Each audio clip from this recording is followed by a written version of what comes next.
on t'a rencontré, t'a reçu ici. C'était important, je crois, pour nous, de pouvoir, à l'occasion de ton passage à Paris, pouvoir symboliquement que tu sois présent ici et pouvoir te dire un certain nombre de choses. D'abord que Paris a toujours été une ville qui accueillait les gens qui fuyaient les tyrannies. Bienvenue ici. Te dire aussi que, à l'occasion de cet échange, on a dit que la ville continue à être engagée sur ces questions, qui sont des questions de soutien au peuple brésilien par rapport à ce qui s'est passé et aux dernières élections, et par rapport aussi aux drames qui ont été vécus récemment, et qu'au prochain Conseil de Paris, nous demanderons à ce que, et nous proposerons, la maire de Paris proposera à ce qu'un lieu parisien porte le nom de Marielle Franco, et que du coup, son nom soit inscrit dans les murs de cette ville. C'est un symbole fort, je sais pour vous, je sais pour tous les gens qui soutiennent la démocratie au Brésil, c'est un symbole aussi fort pour nous que Paris, qui est cette ville, je ne vais pas dire cette ville lumière, mais cette ville aussi dans laquelle les droits de l'homme résonnent et doivent résonner, son nom soit inscrit sur les murs de notre ville, et quand on passe, à l'endroit où on passera, ce sera peut-être une rue, une place, un lieu, on ne sait pas encore, on verra, ça sera en centre-ville en tout cas, son nom soit marqué là et qu'on se rappelle de sa mémoire et de son combat. Et puis la deuxième chose aussi, c'est que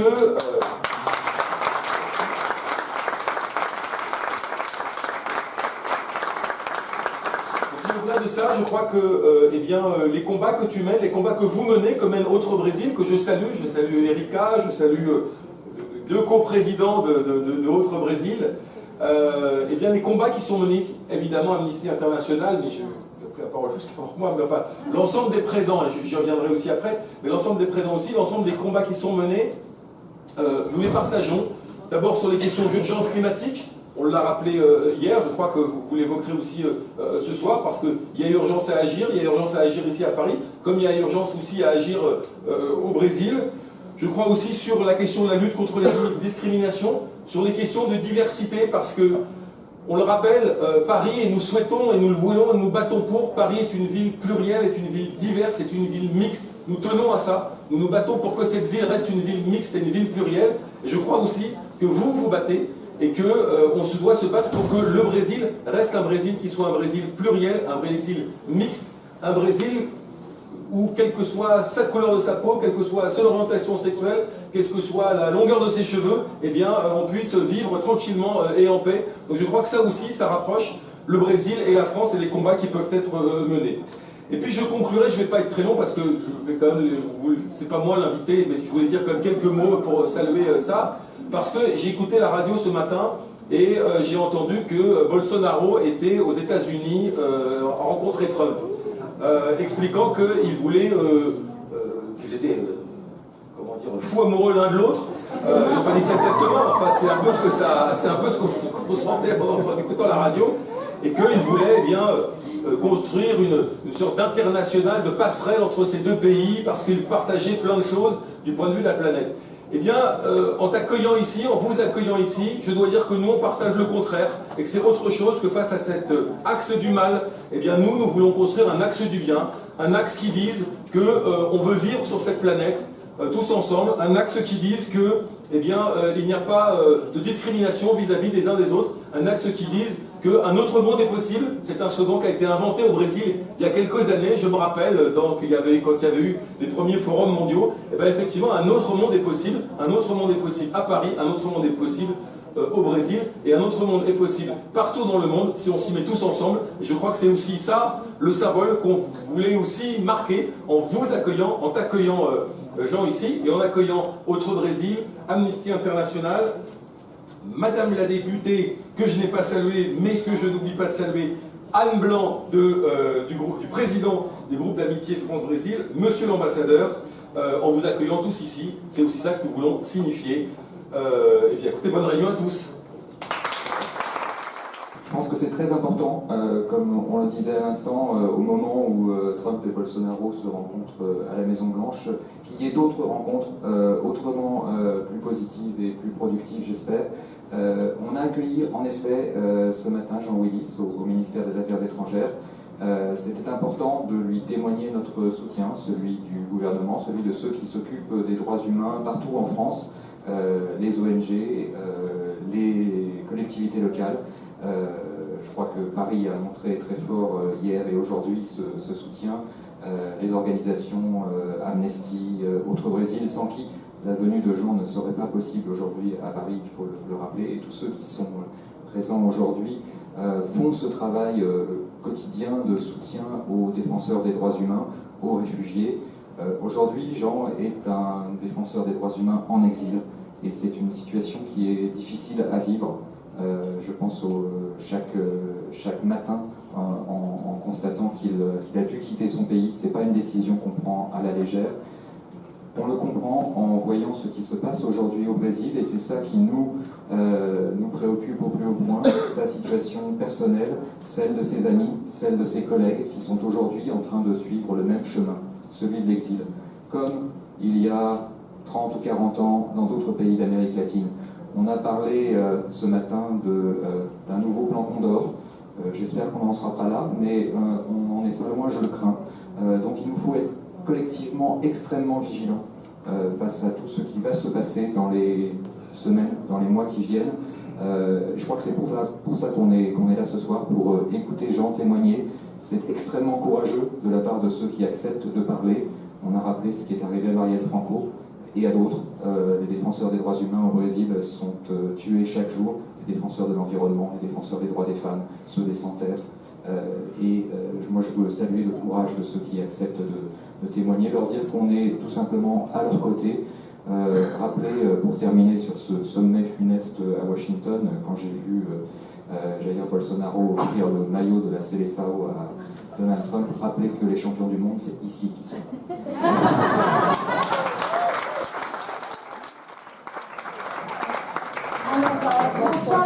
François a parlé de Marielle Franco et effectivement quand nous avons décidé avec Autre Brésil d'inviter Jean à venir à Paris, c'était aussi dans le cadre de la première année après l'assassinat de Marielle Franco. Marielle Franco était une jeune femme bien sûr brésilienne, elle était noire, elle était bisexuelle, elle était élue de la ville de Rio. C'était une femme engagée pour les droits des femmes, des personnes LGBT, mais aussi de toutes les personnes qui sont persécutées, victimes des violences, et y compris des violences policières, de tous ces jeunes qui aujourd'hui souffrent. Elle était un symbole parce que cette femme qui avait commencé justement comme travaillant dans des ONG, elle avait été donc élue de la ville de Rio, elle était présidente de la commission justement des droits des femmes et de la défense de la lutte contre les violences de genre, et cela comprenait les personnes LGBT. Juste avant son assassinat, elle avait été en plus nommée pour superviser justement les violences qui sont commises par les polices fédérales justement dans les quartiers pauvres, et on voit aussi dans le fait que de cette nomination de superviser ces violences une raison de plus pour lesquelles elle aurait été assassinée. Quand elle a été assassinée, ça a été un choc profond pour toute la communauté des défenseurs des droits humains, pour toutes les personnes qu'elle défendait au Brésil, mais dans le monde entier pour ce qu'elle représentait, et parce que chaque fois qu'un défenseur est assassiné, c'est un drame pour toute la communauté de ceux qui se mobilisent pour les droits. Le Brésil est le pays aujourd'hui où on assassine le plus de défenseurs des droits humains, et le fait que son assassinat ait paru vraiment préparé, tout le contexte, que ce soit justement au niveau de la préparation, l'armement utilisé, le professionnalisme de ceux qui ont effectué cet assassinat, mais derrière également le fait que l'enquête a été bâclée, que le véhicule qui n'a même pas été passé par le service de la police scientifique soit resté plusieurs jours dans un dépôt sans protection, que les témoins du meurtre n'aient pas été convoqués immédiatement pour recueillir leurs témoignages, qu'aujourd'hui, y compris ces témoins et la famille soient toujours sans protection, montre à quel point cet assassinat, et d'ailleurs le ministre de la Justice lui-même l'a reconnu, cet assassinat, eh bien, c'était impliqué des complicités en plus haut niveau, et ce qui fait que l'enquête a piétiné. 2 jours avant l'anniversaire de sa mort, le 12 mars, eh bien, 2 personnes ont été arrêtées.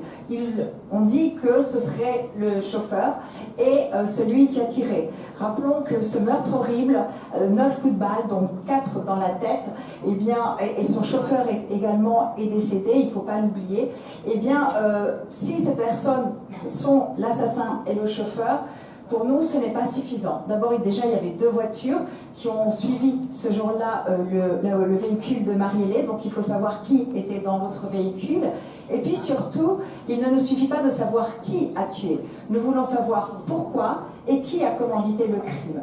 Et cette notion de justice pour Marielle, qui est devenue vraiment un slogan extrêmement fort, l'est pour Marielle, sa famille, toutes les personnes qui la connaissaient, tous les Brésiliens, mais là encore pour tous les défenseurs au niveau international, parce qu'on ne peut pas laisser impuni le crime d'une femme de bien. Et si vous êtes d'accord, avant de passer la parole à Erika, je voudrais s'il vous plaît qu'on se lève tous et qu'on fasse une minute de silence en honneur et en hommage à Marielle.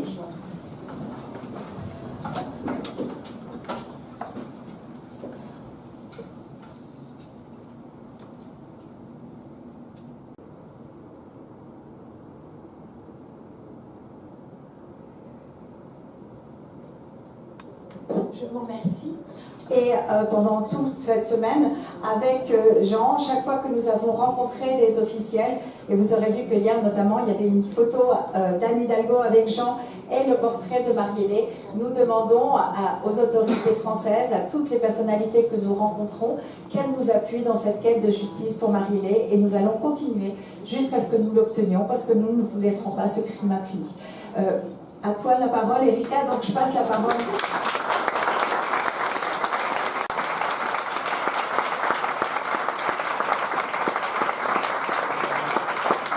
Je passe la parole à Erika Campelo, qui est la coprésidente de Autre Brésil. Merci Geneviève, merci à Jean-Willis d'être là avec nous cette semaine et qui participe à un marathon qu'on lui a préparé. Donc j'ai fait partie de l'association Auto Brésil et je voudrais dire que Auto Brésil c'est un projet collectif. Je suis coprésidente, mais je ne suis pas la seule personne à avoir travaillé pour la venue de Jean avec Amnesty International. Donc je salue chaleureusement tous mes collègues, camarades, copains, copines qui ont énormément travaillé, qui sont dans la salle. Merci beaucoup. Donc au Brésil, depuis 17 ans, nous travaillons sur la question de décryptage de la société brésilienne pour un public francophone et tout ce qui est lié aux questions de droits humains, environnement, justice sociale. Donc on le fait, donc la venue de Jean pour nous, elle a été évidente parce que ça reste dans tout ce qu'on fait depuis ces années. Et sa venue, elle est très importante pour plusieurs raisons, mais je voulais vous souligner 2 raisons. La première, c'est que Jean est un des premiers témoins de tout ce qui se passe au Brésil et tous les lois qui ont été mises en place. Donc il est une personne qui peut dénoncer toutes les lois antidémocratiques que le gouvernement d'extrême droite de Jair Bolsonaro sont en train de mettre en place. C'est également dénoncer l'ambiance, le climat de violence qui s'est instauré dans le pays à cause du discours le discours de haine, le discours raciste, les discours homophobes et l'apologie à la violence que ce gouvernement a mené même avant d'être président, tout au long de la campagne présidentielle. Cela a ouvert la porte à tous les extrémismes. Il y a une surenchère de la violence, surtout de la violence contre une bonne partie de la population brésilienne que je n'aime pas d'appeler de minorité parce qu'ils sont la majorité. Sont les femmes, les personnes noires, les personnes issues des quartiers de favelas, des quartiers populaires et également toutes les personnes LGBTI. Donc ça pour nous c'est très important de dénoncer, ça vient contribuer énormément. Une deuxième chose, qui est dans l'importance de la venue de Jean-Willis, c'est parce que Jean est le premier d'une liste qui malheureusement pourra être très longue de personnes exilées qui partent parce qu'ils ne peuvent plus vivre dans une ambiance de sécurité au Brésil, qui sont agressés, qui sont harcelés. Donc des personnes publiques comme Jean-Willis, des représentants des mouvements sociaux et une bonne partie des leaders, femmes politiques et hommes politiques de gauche progressistes parce qu'ils ne peuvent plus vivre au Brésil. Et je profite pour saluer Martial Thibouri, qui est dans la salle, qui était candidate pour le Parti des travailleurs au gouvernement de l'État de Rio, qui est aussi parti parce que ce n'est plus possible de vivre au Brésil, malheureusement. Merci beaucoup.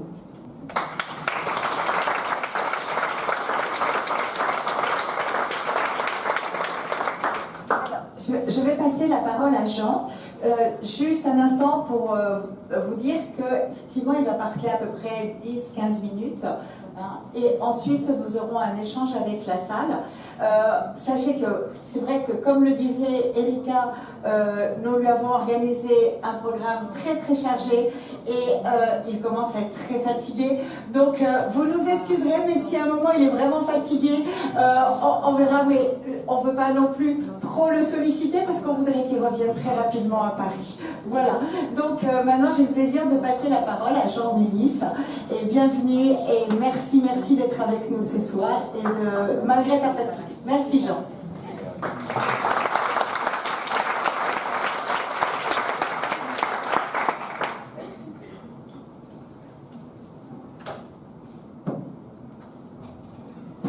Boa noite a todas e todos vocês. Eu quero agradecer à prefeita de Paris, a Vidal e toda a sua equipe. Quero agradecer a presença da representante do grupo de amizade, do grupo de parlamentares, dos parlamentares do grupo de amizade Brasil-França, ao Alain René. Quero agradecer a presença de Marcia Thibouri com ela e nesse agradecimento eu agradeço a presença de todos os amigos que vieram e conhecidos que estão aqui na plateia.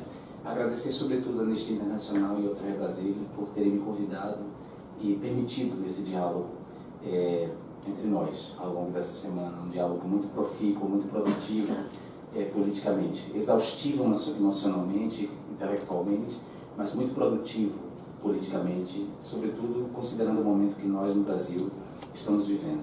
Quero agradecer as minhas duas intérpretes e amigas, Melina Regueta e Daniela Cerdeira.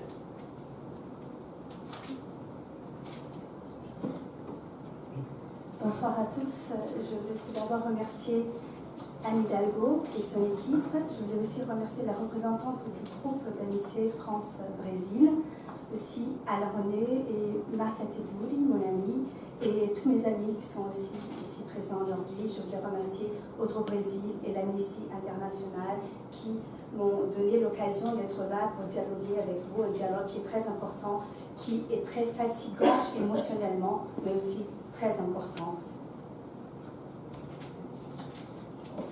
Quero agradecer também ao governo francês na figura de François Croquette.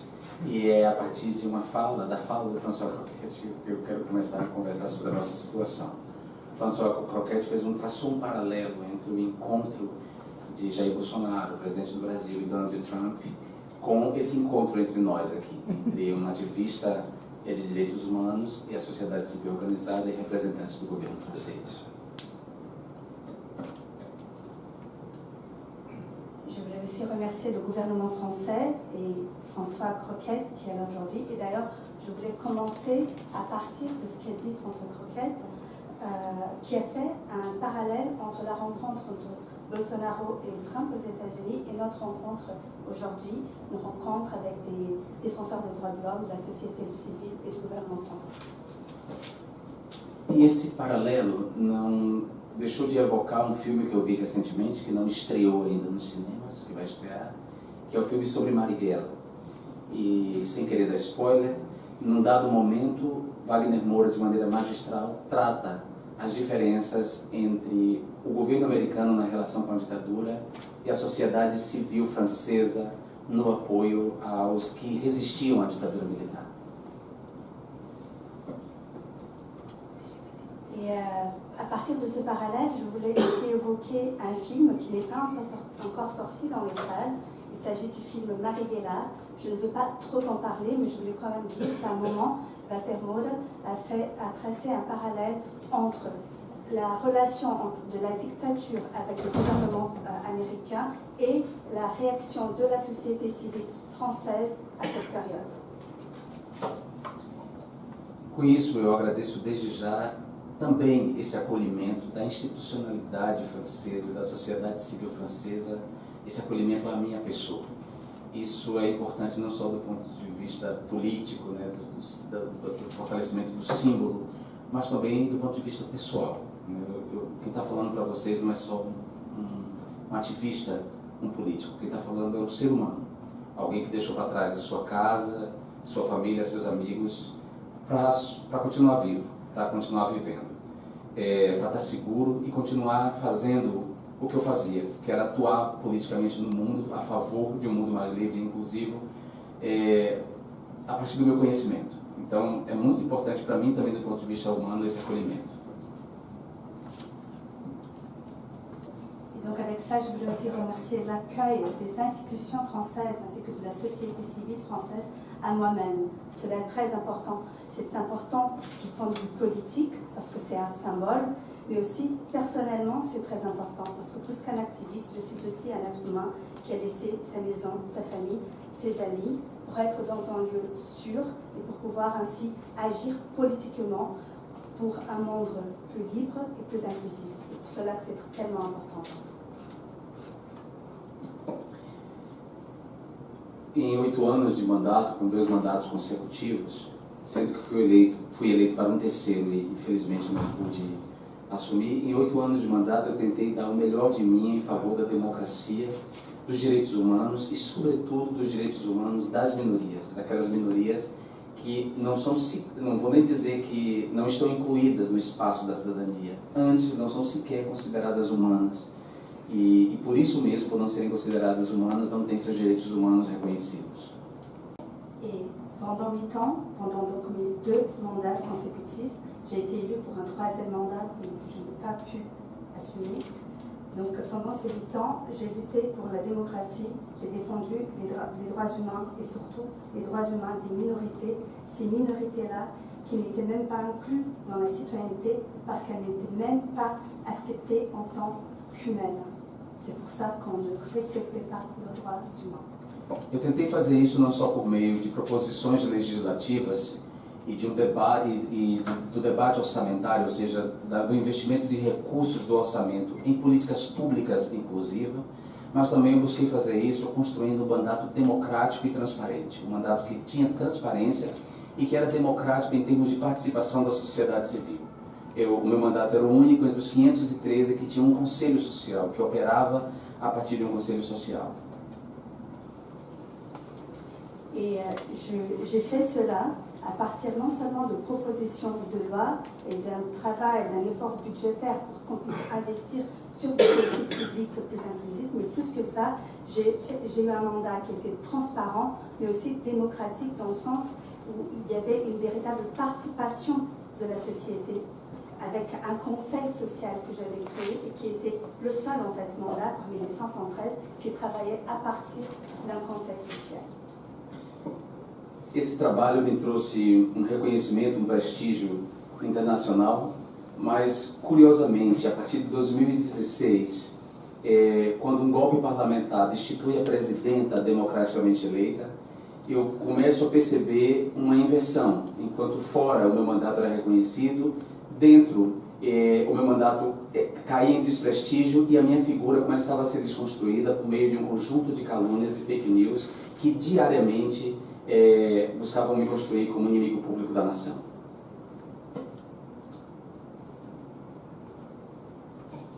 Et grâce à ce mandat, j'ai eu tout de suite une reconnaissance internationale, un véritable prestige international.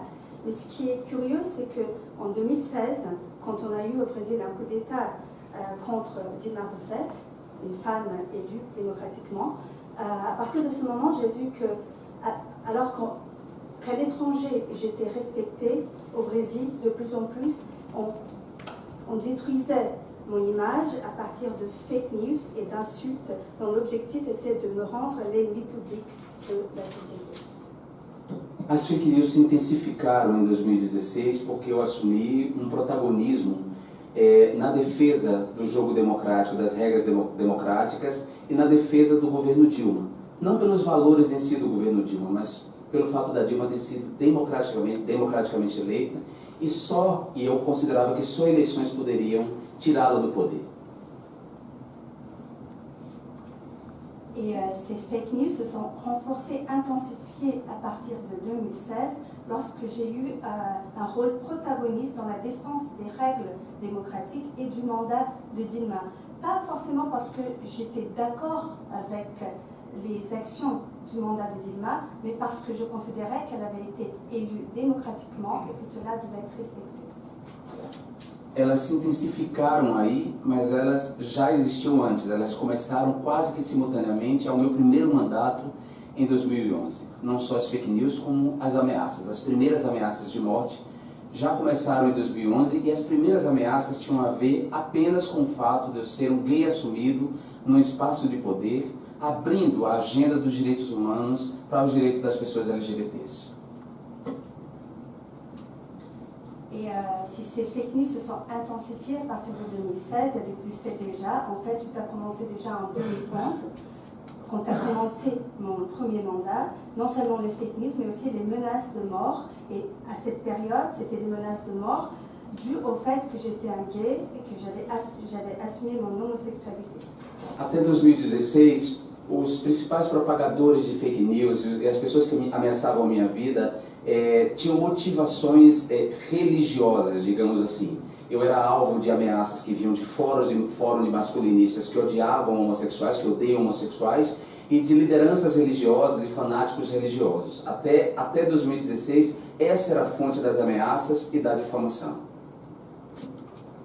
Jusqu'en 2016, on pouvait dire que les responsables des fake news et des menaces envers moi avaient des motivations religieuses. C'était soit des personnes qui détestaient, qui avaient un discours de haine contre les homosexuels, soit des fanatiques religieux.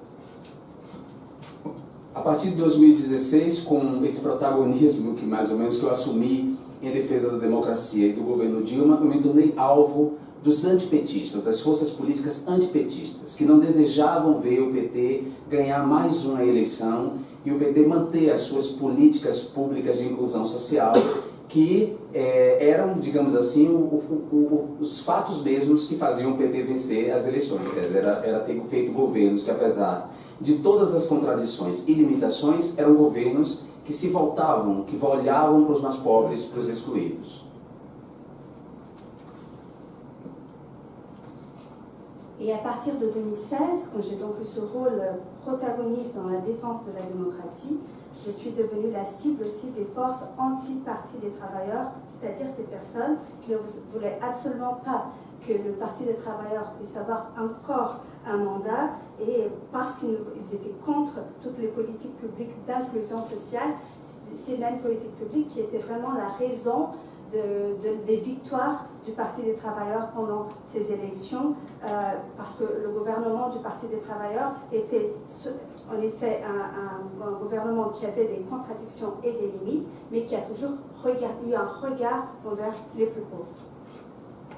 Essas novas ameaças e essas novas fontes de difamação coincidem com a aliança parlamentar, uma aliança que acontece no parlamento, que resulta no que nós no Brasil chamávamos de bancada BBB. A bancada do boi, ou seja, os barões do agronegócio, grileiros, poceiros de terra, inimigos dos povos indígenas, era a bancada do boi. A bancada da bala, que eram os deputados ligados a forças de segurança ou financiados pela indústria armamentista, notadamente pela Taurus, e, portanto, B de bala, a bancada da bala, e a bancada da Bíblia, que eram os deputados e senadores eleitos com o dinheiro das igrejas neopentecostais, que investiram pesado em campanhas na eleição anterior. Et ces menaces sont aussi arrivées en même temps qu'on construisait au sein du Parlement une alliance qu'on appelle l'alliance BBB, B pour bœuf, c'est-à-dire les grands propriétaires terriens, les ennemis des peuples indigènes, BAL, c'est-à-dire les députés qui étaient élus avec le financement de l'industrie de l'armement, mais aussi des forces de sécurité, et B de BIB, c'est-à-dire les députés élus avec l'argent des églises évangéliques. Na noite do impeachment de Dilma Rousseff, Jair Bolsonaro, então deputado federal, ele estava no parlamento há mais de 30 anos, sem fazer nada de produtivo, sem produzir nada do ponto de vista legislativo, nem tampouco do debate orçamentário. nessa noite Jair Bolsonaro se consagra como grande porta-voz da extrema-direita que emergia com a conivência, se não com o reforço da imprensa local, da imprensa hegemônica e da direita tradicional, da direita liberal. Le soir de la destitution de Dilma Rousseff, le député, à l'époque le député fédéral Bolsonaro, qui était depuis 30 ans au Congrès et qui n'avait pourtant rien produit du point de vue de la loi, mais aussi du point de vue du débat budgétaire, devient le porte-parole de cette nouvelle extrême droite qui s'est créée avec la connivence de la presse et la connivence aussi de la droite libérale. A conivência dos partidos de centro e de direita, dos partidos tradicionais de centro e de direita, e a conivência dos meios de comunicação de massa, essa conivência se dava porque era de interesse dessas forças políticas derrubar o PT, derrubar a possibilidade de um novo governo petista. Si on a eu cette connivence de la part des partis traditionnels de centre, de droite et aussi des moyens de communication, c'est parce qu'ils étaient intéressés à la fin du gouvernement du Parti des Travailleurs. Essa conivência permitiu a emergência muito rápida da extrema-direita no Brasil e seus métodos de atuação, que incluem calúnia, difamação, assédio, todas as sortes de violência, inclusive assassinato, porque a gente não pode esquecer que durante a campanha eleitoral algumas pessoas foram mortas por eleitores de Bolsonaro pelo simples fato de não votar em Bolsonaro. Et c'est cette connivence qui a permis l'émergence très rapide de l'extrême droite au Brésil et de son moyen de fonctionnement, c'est-à-dire les calomnies, la diffamation, le harcèlement, mais aussi la violence et pourquoi pas aussi les assassinats, parce que pendant la campagne, on a eu des électeurs qui ne votaient pas pour Bolsonaro qui ont été assassinés pour cette raison. O ponto máximo, o paroxismo dessa emergência rápida, dessa ascensão rápida da extrema-direita no Brasil foi a sua conexão com organizações criminosas, como as milícias, por exemplo, do Rio de Janeiro. Et le paroxysme de cette ascension très rapide de l'extrême droite s'est donné grâce à la connexion qu'elle a avec les organisations criminelles comme les milices de Rio de Janeiro. As organizações criminosas tinham o mesmo ídolo, o mesmo referente político que os fundamentalistas religiosos e outros membros da extrema-direita, que era Jair Bolsonaro. E o paroxismo dessa escalada foi a execução de Marielle Franco em março de 2018, numa emboscada, num crime claramente político.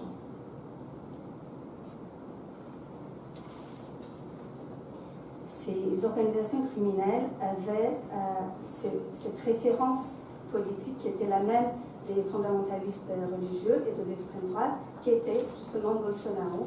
Et on peut dire que le paroxysme de cette escalade a été le meurtre de Marielle Franco, un meurtre très clairement politique qui s'est passé en mars 2018.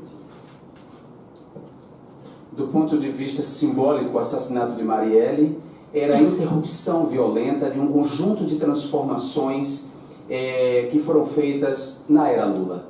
Um empoderamento de setores da sociedade que estavam historicamente invisíveis, historicamente excluídos.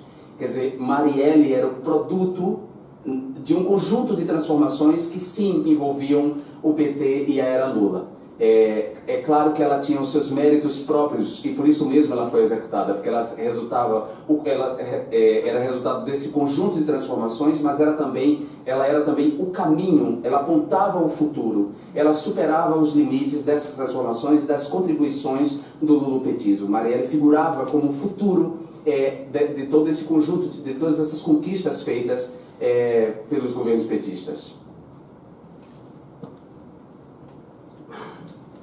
Et d'un point de vue symbolique, l'assassinat de Marielle Franco vient interrompre de façon très violente toute une série de transformations de la période Lula, une période qui a donné plus de pouvoir à des couches de la société qui étaient historiquement exclues.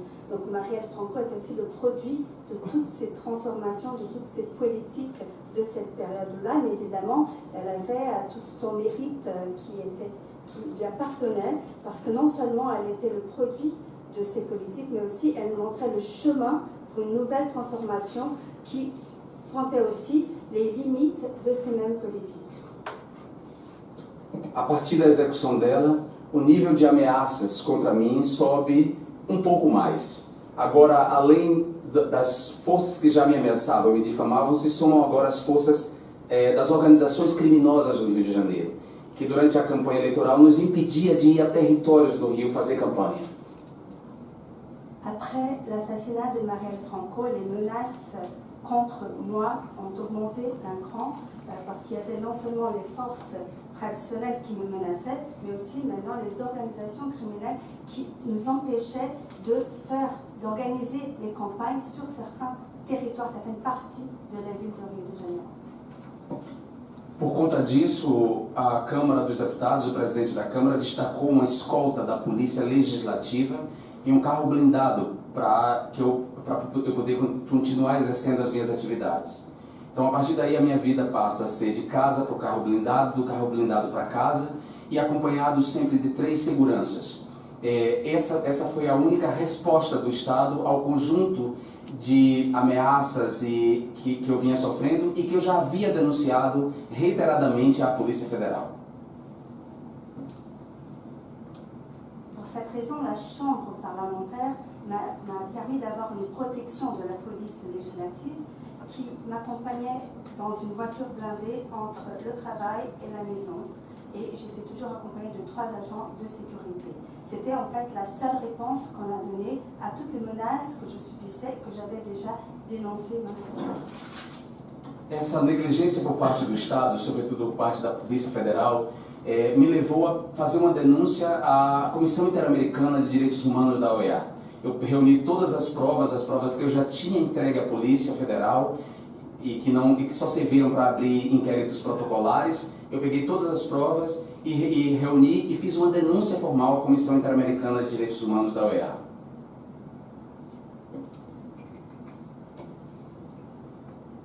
Avec toutes ces négligences de la part surtout de la police fédérale, j'ai décidé de dénoncer formellement les menaces à la Commission interaméricaine des droits de l'homme de l'OEA et j'ai fait un recueil de toutes les preuves que j'avais qui n'avaient pas été utilisées lors des enquêtes de la police fédérale au Brésil et j'ai donc dénoncé de façon formelle à la CIDH.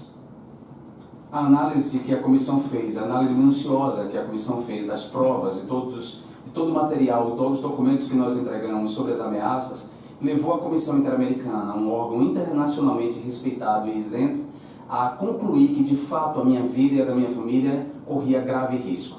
E a comissão pediu ao Brasil uma medida cautelar de proteção à minha vida e à da minha família. E essa medida foi ignorada sumariamente pelo Estado brasileiro. Après avoir analysé toutes les preuves et les éléments sur les menaces que je subissais, cette commission, la Commission interaméricaine des droits de l'homme, qui est une commission respectée dans le monde, a conclu que ma vie était menacée et celle de ma famille aussi. Et elle a fait une demande à l'État brésilien à ce qu'il y ait des mesures de protection, mais qui n'ont pas abouti. Esse fato, essa negligência, esse descaso com a minha vida, mesmo sendo uma autoridade da República, um deputado com 2 mandatos, e mesmo tendo sido eleito para um 3º mandato, me levaram a concluir de que o Brasil não era mais um lugar seguro para mim e que seguramente meu destino seria a morte se lá eu permanecesse. E para concluir, os meus temores, a família que sempre me tratou não como adversário, mas como inimigo, que sempre me difamou, que sempre utilizou a máquina pública para me destruir minha reputação, acabava de se eleger com votação expressiva. O pai como presidente da República, o filho como o senador mais votado do Rio de Janeiro e o outro filho como deputado federal por São Paulo.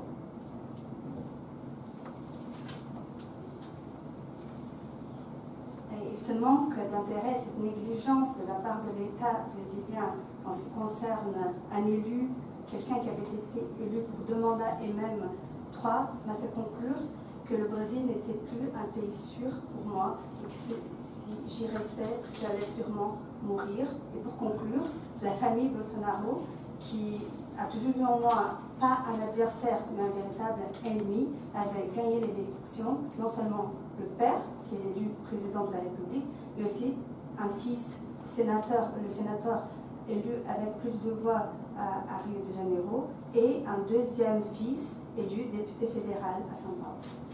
Não só a família, mas muitos parlamentares eleitos com eles, ou a partir das mesmas ideias, ou a partir da associação com eles, tratava com absoluto desprezo a minha vida. Então eu tomei uma decisão que é dificílima, foi difícil para mim tomar, porque implicava não a perda do abandono do poder, que isso para mim nunca foi um problema, mas tratava-se do abandono da minha terra, da minha família, da minha gente, dos meus amigos, em nome da minha vida, e também em nome das causas pelas quais eu luto. Eu só poderia continuar lutando pelas causas pelas quais eu luto vivo, não havia outra maneira. Nós já tínhamos um Marte, que foi martirizada, ela não se martirizou, ela foi martirizada. Eu não queria ser outro. E confesso que no primeiro momento o impulso tinha a ver com a minha vida, a minha vida.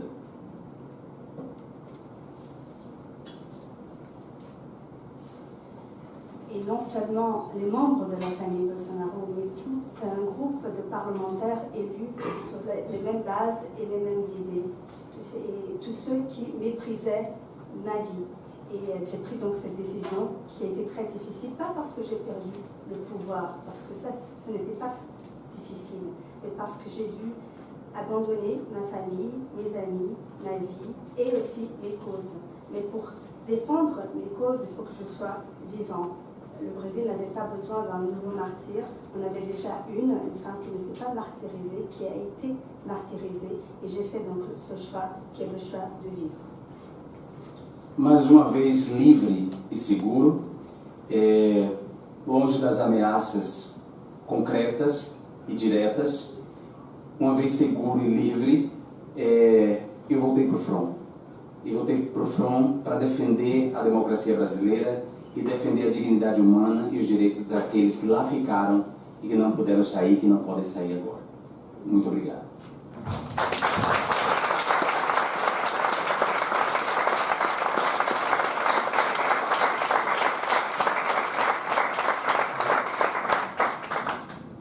Libre et maintenant en sécurité, loin des menaces concrètes et directes, j'entame cette nouvelle bataille, une bataille pour la dignité de ceux qui sont restés au Brésil.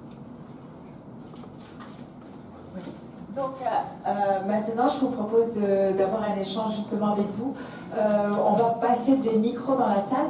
Ce que je vous demanderai, s'il vous plaît, c'est de vous présenter, de parler si possible en français, parce que ce sera beaucoup plus simple pour les interprètes. Et Jean va vous répondre. Merci beaucoup. Boa noite, João Luiz. Também sou do Rio de Janeiro e sei exatamente o que você está colocando aqui. Para mim é muito difícil escutar, porque sabemos que o Brasil é um Estado criminal. Seu nome? Suzete, sou do Partido dos Trabalhadores e sou do Comitê Lula Livre. Então, você poderia traduzir para o senhor? Bonjour, je suis Josette du Parti des Travailleurs et je viens aussi de Rio, donc je connais cette situation de façon concrète. Pour moi, c'est donc très difficile d'entendre ça. Et que Rio, je veux dire que Rio est un État criminel. Oui. E nós temos aqui na sala também um juiz do Rio de Janeiro também que foi ameaçado, que é o Rubens Casale. Está aqui, eu sei que em 2006 ele teve que sair. As milícias do Rio de Janeiro é uma milícia criminal mesmo e para matar. Mas eu gostaria só de colocar uma questão para você. Nous avons aussi aujourd'hui ici un juge de Rio, Rubens Casale, qui lui aussi était menacé, qui a dû partir aussi en 2006. En fait, les milices, elles sont là vraiment pour tuer. Então, para mim, assim, a morte da Marielle Para muitas pessoas foram, no primeiro momento, muito um susto. Mas nós somos as pessoas, as vítimas do Estado brasileiro, e não é a primeira vez. Nós temos outras companheiras que foi exterminada dentro do Brasil, mulheres negras, né? E se a gente for falar aqui da nossa história começou quando a primeira mulher negra pisou dentro daquele país. Si l'assassinat de Marielle Franco nous a surpris, nous a fait peur, on peut dire que nous sommes tous des victimes de l'État brésilien, ces femmes noires, et une histoire qui a commencé à partir du moment où la première femme noire est arrivée au Brésil. Então, eu gostaria também de pedir para você, um pedido, que você leve o nome do Lula também. Para nós, assim, é um sentimento. Eu estou muito, assim, emocionada por tudo que você falou, mas quando eu lembro do Lula, ele também é vítima do Estado brasileiro. E nós precisamos unir força. Muitas pessoas não compreendem, né, não sabem da história do Lula, e eu aproveitei para também pedir o conselho, né, do município de Paris, que preste atenção também na questão da vida do Lula, porque a vida do Lula também está em risco. E uma pergunta que eu gostaria de fazer para você: durante 30 anos, o Bolsonaro, ele foi deputado pelo Rio de Janeiro. Como eu nunca escutei nenhuma pessoa do parlamento denunciar o Bolsonaro. O Bolsonaro ficou quietinho, calado lá, e hoje ele se tornou o presidente do Brasil. Muita gente conhece o Bolsonaro, foi na campanha. Por que antes da campanha, nesses 30 anos, o Bolsonaro conseguiu consolidar e reforçar a milícia do Rio de Janeiro? Je fais aussi une demande est-ce qu'on n'oublie pas Lula? Parce que Lula, lui aussi, est une victime de l'État, et je pense que j'ai fait cette demande aussi à la ville de Paris, qu'on puisse en parler, parce que ce n'est pas tout le monde qui connaît sa vie, et en fait, Lula aussi, sa vie est en risque. Et une question, Bolsonaro a été député pendant 30 ans, et pendant tout ce temps, comment ça se fait que personne ne l'a dénoncé? Comment il a pu rester sans rien dire et tout à coup devenir le président du Brésil? Pourquoi on n'a rien dit avant? Pourquoi pendant tout ce temps il a pu rester là et renforcer les lignes historiques?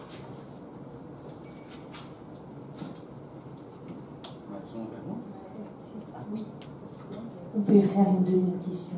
Ou eu respondo essa? Oui. Oi, boa tarde. Muito obrigado pela presença de todos. Eu queria que duas coisas. Primeiro, comecei a conhecer esse trabalho via Indinara, que o senhor conhece. Eu conhecia de um jeito muito íntimo, de um jeito bem brasileiro de se conhecer, que fomos presos juntos, numa passeata que defendia os direitos humanos durante a Copa do Mundo. A partir daí, com tão boas referências, você se tornou meu herói no parlamento. Gostei muito de acompanhar seu trabalho. E eu sei que antes de se tornar parlamentar, você era um professor.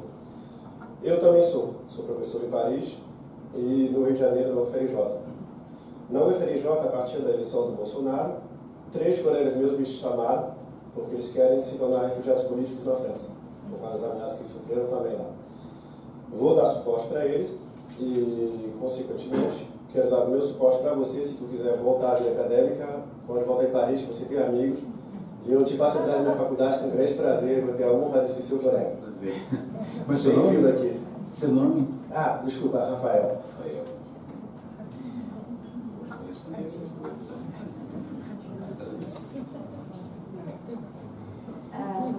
Bonjour. J'ai connu en fait votre travail à partir d'un moment où j'étais dans une manifestation pour les droits de l'homme pendant la Coupe du Monde à Indinara, je la connais.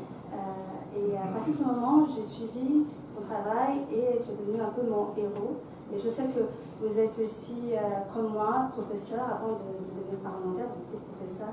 Et je voulais dire, moi aussi, je suis professeur à Paris, mais j'ai été aussi professeur à l'Université fédérale de Rio de Janeiro, où déjà 3 collègues à moi m'ont appelé pour me dire qu'ils voulaient partir, qu'ils voulaient venir en France, s'exiler.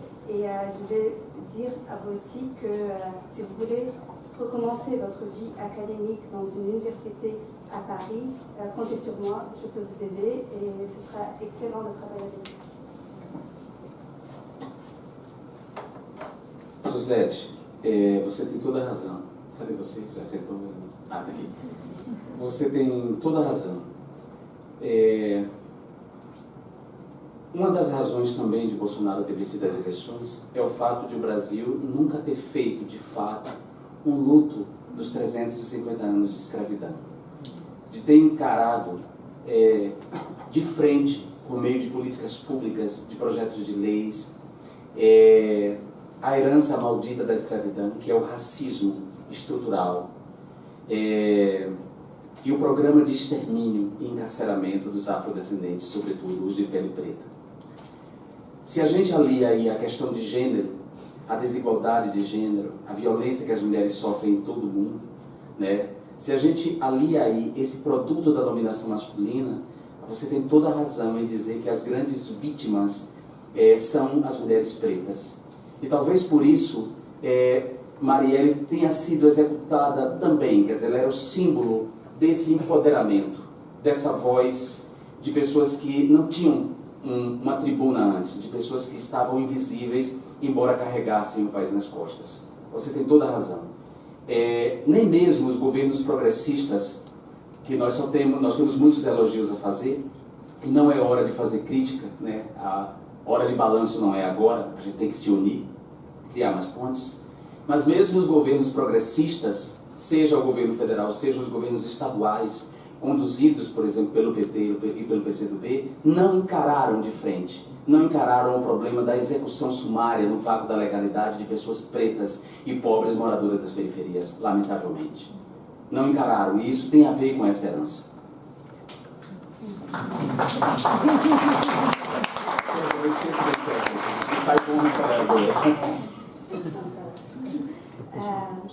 Vous avez tout à fait raison de parler de ça, parce que si Bolsonaro a pu devenir président, c'est aussi parce qu'au Brésil, nous n'avons pas fait le deuil nécessaire des 350 ans d'esclavage, que nous n'avons pas fait face à cet héritage maudit qui est devenu, du coup, le racisme que nous avons au Brésil. Et si on allie ça à l'inégalité de genre, c'est-à-dire à la domination masculine, oui, à la fin, nous avons comme les grandes victimes les femmes noires. Et c'est peut-être aussi pour ça que Marielle Franco a été tuée, parce qu'elle était justement le symbole de ces personnes qui étaient avant invisibles et qui ont gagné une place, qui ont gagné du pouvoir. Et il faut dire aussi que même les gouvernements progressistes, ce n'est peut-être pas le moment de faire le bilan critique de ces gouvernements, parce qu'il faut maintenant penser à l'union de toutes les forces progressistes.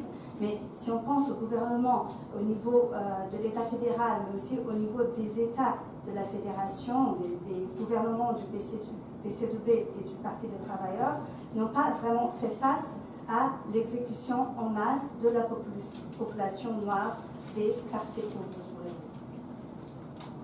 E Suzete, eu não largo Lula desde 89. Quando eu não tinha sequer idade para votar ainda em 89, mas eu já era bastante politizado, era membro da Pastoral da Juventude, da Pastoral da Juventude Estudantil, eu já carregava o voto de Lula, mesmo quando eu não votava nele. Então, em todas as minhas intervenções, eu tenho feito referência a Lula e gritado Lula livre.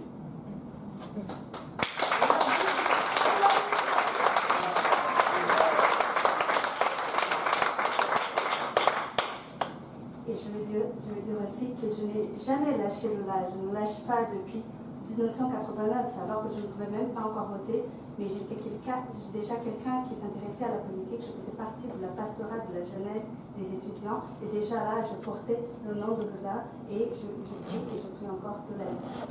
E eu grito Lula livre não porque Lula seja um Deus, um santo, não que Lula não seja passível de crítica. Eu grito Lula livre porque não resta dúvida para mais ninguém de bom senso que Lula foi vítima de lawfare, ou seja, do uso das leis como arma de guerra, o uso das brechas das leis e da interpretação das leis para criminalizar um lado do espectro político. Et si je fais ça, ce n'est pas parce que Lula est un dieu, un saint, ce n'est pas parce que nous n'avons pas des critiques à faire sur Lula. C'est parce que tout le monde a bien compris que Lula a été victime de l'enfer, c'est-à-dire de l'interprétation des lois pour en faire des armes de guerre, pour criminaliser une partie de la politique. Não resta dúvida de que Lula é um preso político. O processo que o conduziu à prisão não apresentou provas, mas tão somente narrativas, delações. E é óbvio que Lula foi retirado, foi colocado na prisão porque ele era competitivo eleitoralmente. Não por acaso, o presidente beneficiado com a prisão de Lula, que se elegeu, o candidato beneficiado com a prisão de Lula, que se elegeu, convidou para ministro da Justiça justamente o juiz que prendeu Lula. E o juiz aceitou, por incrível que pareça. Justiça é isso. Il ne reste pas de doute que Lula est un prisonnier politique. Et d'ailleurs, contre lui, il n'avait pas de preuves, il n'y avait que des narratifs, que des délations. Mais s'il a été mis en prison, c'est parce qu'il pouvait effectivement gagner l'élection. Et ce n'est pas par hasard que le candidat qui a finalement gagné l'élection a invité le juge Sérgio Moro pour devienne le ministre de la Justice et, de façon plutôt incroyable, il a accepté. A prisão do Lula tem menos a ver com possível corrupção e muito mais a ver com medo do que Lula representa. La prison de Lula a beaucoup moins à voir avec une possible corruption qu'avec la peur de ce qu'il représente. Se a prisão do Lula tivesse a ver com corrupção, Sérgio Moro não estava tão cinicamente, descaradamente silente diante das denúncias de corrupção envolvendo o presidente que lhe convidou para ser ministro da Justiça.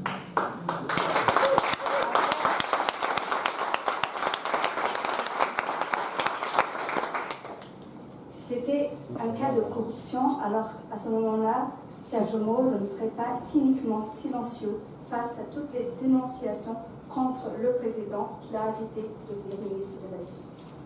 Sobre Bolsonaro, Tzvetan Todorov, filósofo linguista, escreveu um livro chamado Inimigos Internos da Democracia, em que ele diz que a democracia, pelos seus próprios valores, é capaz de engendrar inimigos internos que ameaçam de dentro a democracia.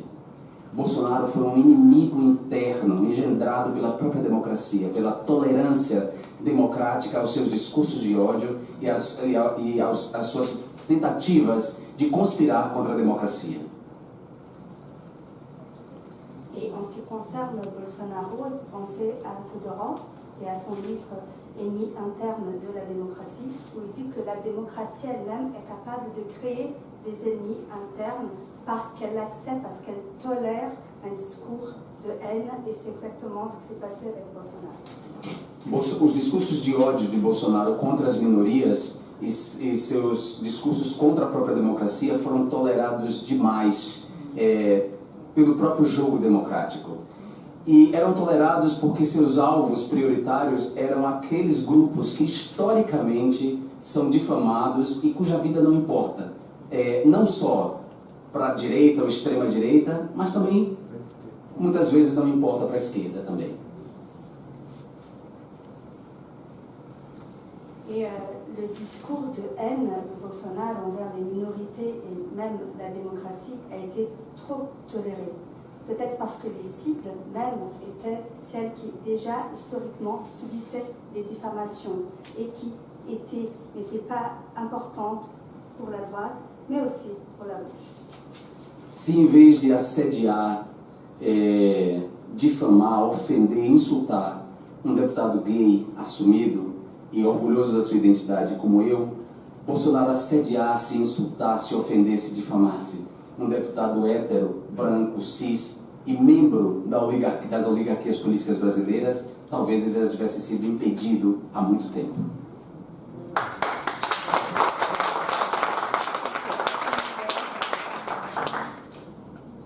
S'il avait, au lieu de harceler, de diffamer, c'est-à-dire un candidat gay assumé, s'il avait harcelé un candidat hétérosexuel, blanc, membre des grandes oligarchies brésiliennes, je ne pense pas que rien n'aurait été fait. Rafael, muito obrigado pela sua oferta, muito obrigado de verdade. Você é baiano? Eu? Sim? Carioca. Carioca? Com sotaque, achei que você fosse baiano. Obrigado, meus queridos.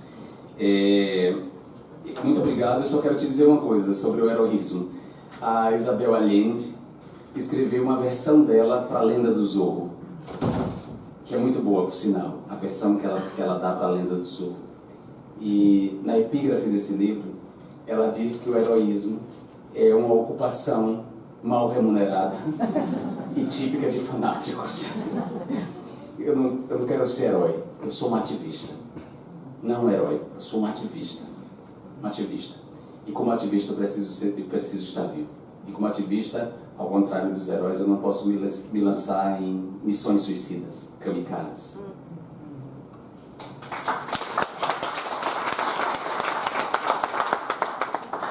Et Raphaël, merci de votre offre. Mais je vais dire quelque chose sur l'héroïsme. Je pense qu'à Isabelle Allende, qui écrit sa version de la légende de Zorro, où elle dit que l'héroïsme est une occupation mal rémunérée et typiquement fanatique. Je ne veux pas être un héros, je suis un activiste. Et pour être un activiste, il faut que je sois vivant. Et comme je ne veux pas être héros, parce que je ne veux pas accepter les missions suicides. Voilà, nous allons prendre encore 2 questions. Oui. Bonsoir.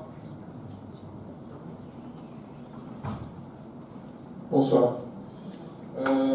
J'aimerais bien parler en français, mais je suis face à un député plus important pour moi, qui est au Brésil. Un député pour lequel j'ai voté 2 fois. Je n'ai pas voté la 3e fois parce que j'avais changé administrativement pour voter en France. Donc en France, on vote qui est le président. Donc je ne parlais pas en français. Voilà. Excusez-moi. Jean, que felicidade de te ouvir, de perceber que ainda existe lucidez no meio de tanto caos. Acho que essa que é a coisa mais importante desse momento. Guardar a própria lucidez e compartilhá-la com os nossos irmãos e irmãs. É muito tocante a imagem que você dá para Marielle como alguém que apontava para o futuro. E é principalmente isso que eu gostaria de falar aqui. Desculpa a tradutora. Deu um tempo para ela. Deu um tempo para ela traduzir. Depois você continua. Senão ela não consegue fazer. Tá bom. Je suis très heureux d'être là et de vous écouter et de voir qu'il y a encore un peu de lucidité au milieu du chaos. Et c'est ça qui est très important, c'est-à-dire d'avoir encore un peu de lucidité, de pouvoir la partager avec nos frères et sœurs. Et vous avez dit que Marielle pointait vers l'avenir. Et c'est sur ça que je voulais parler. Porque o sentimento que eu tenho é que nós não podemos morrer com esse ato brutal e simbólico. É preciso pensar no futuro, mais do que resistir. Eu acredito que é necessário ser uma alternativa. Nossas ações, elas devem se apresentar como uma alternativa.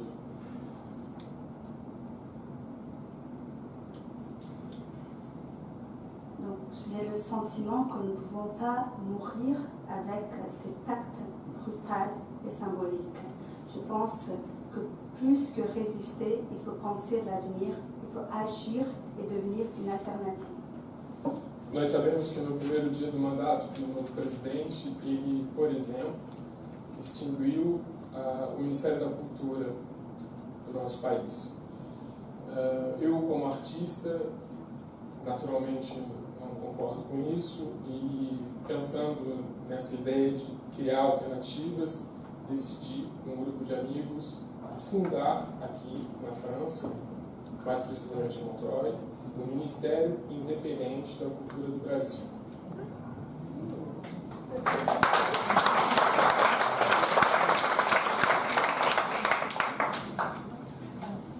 On va prendre la dernière question. Ah pardon, je croyais qu'il y avait fini. Não, ele tem que terminar. Et au premier jour de son mandat, Bolsonaro a décidé de fermer le ministère de la Culture. En tant qu'artiste, je ne suis évidemment pas d'accord et j'ai décidé, en pensant à cette idée d'alternative, avec des amis, on a décidé de fonder le ministère indépendant de la culture brésilienne.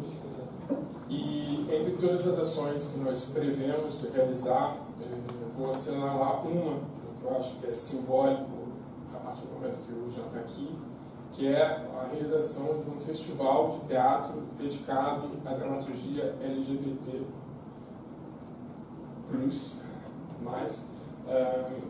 Esse projeto é uma parceria com uma artista amiga do Rio de Janeiro, a Márcia Zanelato, que criou no Rio de Janeiro o projeto Rio Diversidade.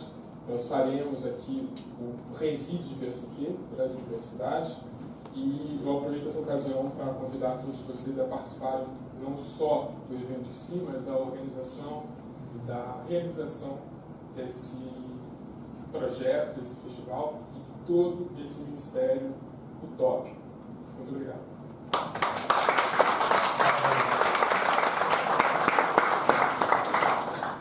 Et nous organisons plusieurs événements, et un que je voulais citer ici, c'est la réalisation d'un festival dédié au théâtre LGBT. C'est en partenariat avec Madame Marcia Zanelato, qui a créé le projet Rio Diversité. Et ici, nous allons faire le Brésil Diversité. Et je profite de cette occasion pour faire une invitation à tout le monde qui est ici de participer à cette organisation et à la réalisation de ce projet et de participer aussi à ce ministère utopique.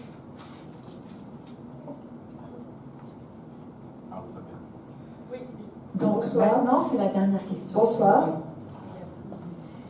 Donc je vais parler en français. Jean, est-ce qu'en communiquant le nom du pays où tu vis maintenant, tu n'as pas peur? Dizendo o país onde você mora agora, você não tem medo?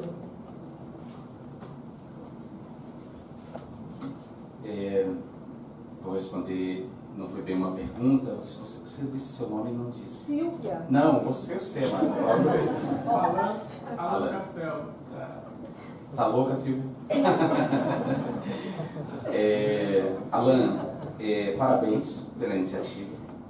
Eu conheço a Márcia Zanelato é minha amiga.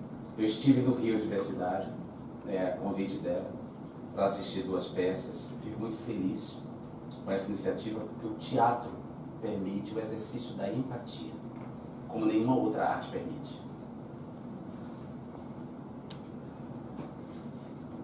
Bon, ce n'était pas exactement une question, je voulais aussi répondre. Donc Alain, je vous félicite de cette initiative.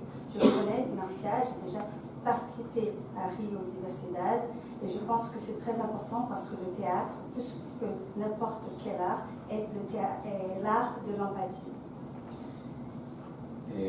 Não só para quem faz o teatro, o ator que se põe no lugar de outro através do personagem, mas também para a plateia que se vê espelhada em outros ali representados. Então, de fato, parabéns, no que eu puder colaborar com esse festival, mesmo não sendo ator, mesmo ainda não tendo colocado minhas peças em circulação, se eu puder colaborar, conte comigo. Et c'est de l'empathie, non seulement pour l'acteur qui se met à la place du personnage, mais aussi pour l'assistance qui se voit dans ces personnages. Donc je suis aussi un écrivain, et donc je voulais, pourquoi pas aussi, un jour pouvoir participer à ce projet. E achei interessante você falar em lucidez, porque imediatamente eu me lembrei do ensaio sobre a lucidez de José Saramago, que é o livro que ele escreveu depois do ensaio sobre a cegueira. A gente está vivendo no Brasil uma espécie de epidemia de cegueira, de desrazão, de abandono da capacidade de pensar. E no momento em que a desrazão se torna epidêmica, ter olhos, enxergar em terra de cegos, com todo o respeito aos cegos, com essa alegoria, ter olhos é muita responsabilidade. E nós devemos assumir essa responsabilidade. Et c'est très important de parler de lucidité parce que cela me fait penser à Saramago et à son livre L'essai sur la lucidité qu'il a écrit tout de suite après l'essai sur la cécité ou l'aveuglement en français, qui parlait justement de cette épidémie de l'aveuglement, de cet abandon de la raison. Et je pense que là où personne ne peut plus voir et où tous sont aveugles, et je respecte évidemment tous les aveugles, je parle juste d'une allégorie, mais quand nous sommes tous aveugles, c'est très important d'avoir des personnes qui ont encore des yeux. C'est une véritable responsabilité. Antes que vocês me achem excessivo por ter dito a Silvia, que loucura é essa Silvia, da louca Silvia, eu quero dizer para vocês que a Silvia é minha amiga de adolescência. E fazia anos, muitos anos, que a gente não se via, que a gente se perdeu dos caminhos dessa vida. E hoje ela reapareceu.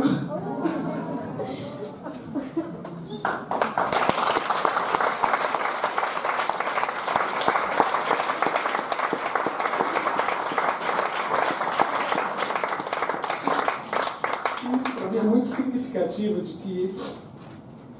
que há afeto no mundo ainda, de que as pessoas se importam. Obrigado, Silvinha. E eu agora estou mais seguro. Eu posso dizer onde eu moro porque eu estou dissolvido numa cidade imensa, grande. Eu não dou detalhes de onde eu moro, eu só digo onde eu estou. Eu tomo os meus cuidados são necessários.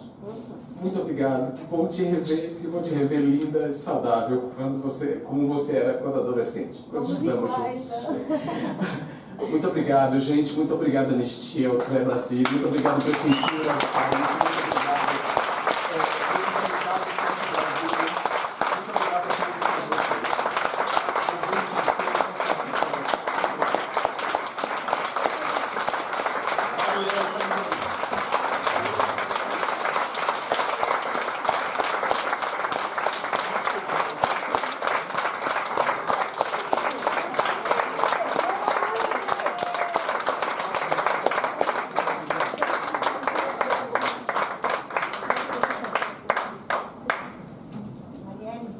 Marielle presente.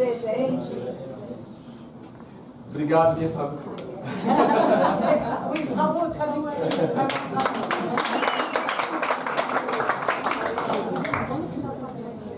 Donc, merci beaucoup. Et bien sûr, avec Autre Brésil, nous ne manquerons pas de vous tenir au courant à la fois des autres événements que nous organiserons sur le Brésil, des actions que nous mènerons, et bien sûr quand Jean reviendra à Paris, parce que nous comptons sur sa présence souvent à Paris. Voilà, merci beaucoup Jean, et merci beaucoup à tous ceux qui nous ont aidés à monter cette semaine, à monter ce soir. Merci.